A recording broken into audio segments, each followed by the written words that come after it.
Welcome to the lecture in Plant Ecology and Phytogeography, course code BOC 110. The title of this unit is Soil and the module name is Soil Composition, and in this we will see the physical, chemical and biological components. Outline: we will see more about physical, chemical and biological components of the soil. Learning outcomes: after the completion of this module, students will be able to list out the physical, chemical and biological components of the soil, explain the physical, chemical and biological components of the soil, and understand the importance of soil composition. As we studied earlier about soil and its importance, we know that soil is a complex of three phases. Now, those three phases are the solids, liquids and gaseous components. Each one of the above component has its own physical and chemical properties. Okay, and the third component is the biological component, in which the soil organisms make up the biological component of the soil. Now, the soil has these components divided into three phases. The first one is the physical component, second is the chemical component, and the third one is the biological component. Now, the physical component consists of the rocks and the mineral particles which are broken up over the time. And finally, it leads to what type of soil is formed and the soil texture and so on. Next is the chemical component. Chemical component consists about the soil pH, the nutrients which are present in the soil water which is present in different forms, and the soil solution. Now, the chemical processes which go on in the soil also depends upon the physical component. So, we cannot distinguish them into three different things. They are one complex which interact with each other and it forms the soil. The third thing is biological component, which includes the vital living system. It includes the soil organic matter, which is, after the death of the plants and animals, it adds up nutrients to the soil, and thus the plant which grows on it takes up the nutrients again. So, it is like a cycle which goes on. Then, there is recycling and transport of nutrients from the soil to the plants. Let us have a look at the physical component, that is the mineral matter. As a result of weathering of the parent material, the rock breaks down into mineral particles of different sizes. So, according to the different sizes of the soil particle, there are different types of soil which you find. So, the name of the particle is given as clay if the diameter range of the soil particle is less than 0.002 millimeters. The particle is named as silt if it has a diameter range from 0.002 to 0.02 millimeters, and so on. So, the stones and gravels which you see after the weathering of rocks has a diameter range of above 2 millimeter range. The next thing that comes into mind is the rocks and minerals, which also forms the physical component of the soil. So, the soil texture is actually determined by the relative proportion of the mineral particles which are of different sizes present in the soil. It also influences the soil-water relationship, the soil atmosphere, the aeration and root penetration, and also affects the nutritional status of the soil. The soil structure and porosity is the definite pattern of the soil. It is called as the aggregated condition, which depends upon the mode of arrangement of the groups of mineral matrix. So, based on the final shape of the aggregated forms, the following types of soil structures are given, and they are prism-like, platy, block-like and spheroidal. Spheroidal is actually said to be the best type of soil structure which is usually used for the plants to grow well. The next thing, that is soil air. It acts as a part of a physical component which is actually the air spaces in between the mineral particles as well as in between the aggregates of the soil. So these spaces are occupied by gases and liquid as well.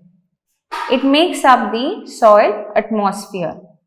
So the spaces, the air spaces are different in each texture group. So the coarse textured soil will have larger pore size and the fine textured soil will have smaller pore size. Okay, pore size means the space between the two particles of soil. Soil water, it is the chemical component of the soil. The main source of the soil water is rainfall, and it is lost as runoff and goes back to the sea, ocean, and some of the water is lost through the process of evaporation. So the water content of the soil is related to the texture and structure of the soil. So these are the different forms of water in soil. The first one is hygroscopic water. This is actually the water which is held up by the surface forces of the soil particles. So the soil particle is surrounded by a film of molecular layers of water, and this water is held, towards each other due to the cohesive and adhesive forces which are acting upon it. The next type of water is capillary water. This water is held between the pores of the soil particles and the angles between them, which forms a system of capillaries, and it is held by the absorptive forces and the capillary forces of the soil. The next form is gravitational water. This water moves downwards due to the gravitational force. The next form is combined water. This form of water is present as hydrated oxides of aluminium, iron, silicon, etc. Now, water is also present as water vapor inside the soil. So, water present as vapor in the pore spaces of the soil is called as water vapor, and the total amount of water which is present in the soil is defined by a term called as holard. The amount of water which can be absorbed by the plants is called as a cresard, and the water which is not available to the plants, actually not absorbed by the plants, is called as ecard. Next component is the soil solution, which comes under the chemical component. So there are two important chemical components in the soil. First is the organic matter and the next is the chemicals in solution. So the soil solution contains essential minerals which are actually important for the healthier soils. So it is the primary source of inorganic nutrients for the plant roots. So there are complex mixtures such as carbonates, sulfates, nitrates, chlorides and organic salts which are found dissolved in water. So the chemical nature of the soil solution, it depends upon the parent material, that is the rock, climate and other factors in the soil development. Hence, the soil solution differs in rivers, lakes, ponds, forest land and grassland. The next component is the soil organism. Each soil has its own flora and fauna which make up actually the biological system of the soil complex.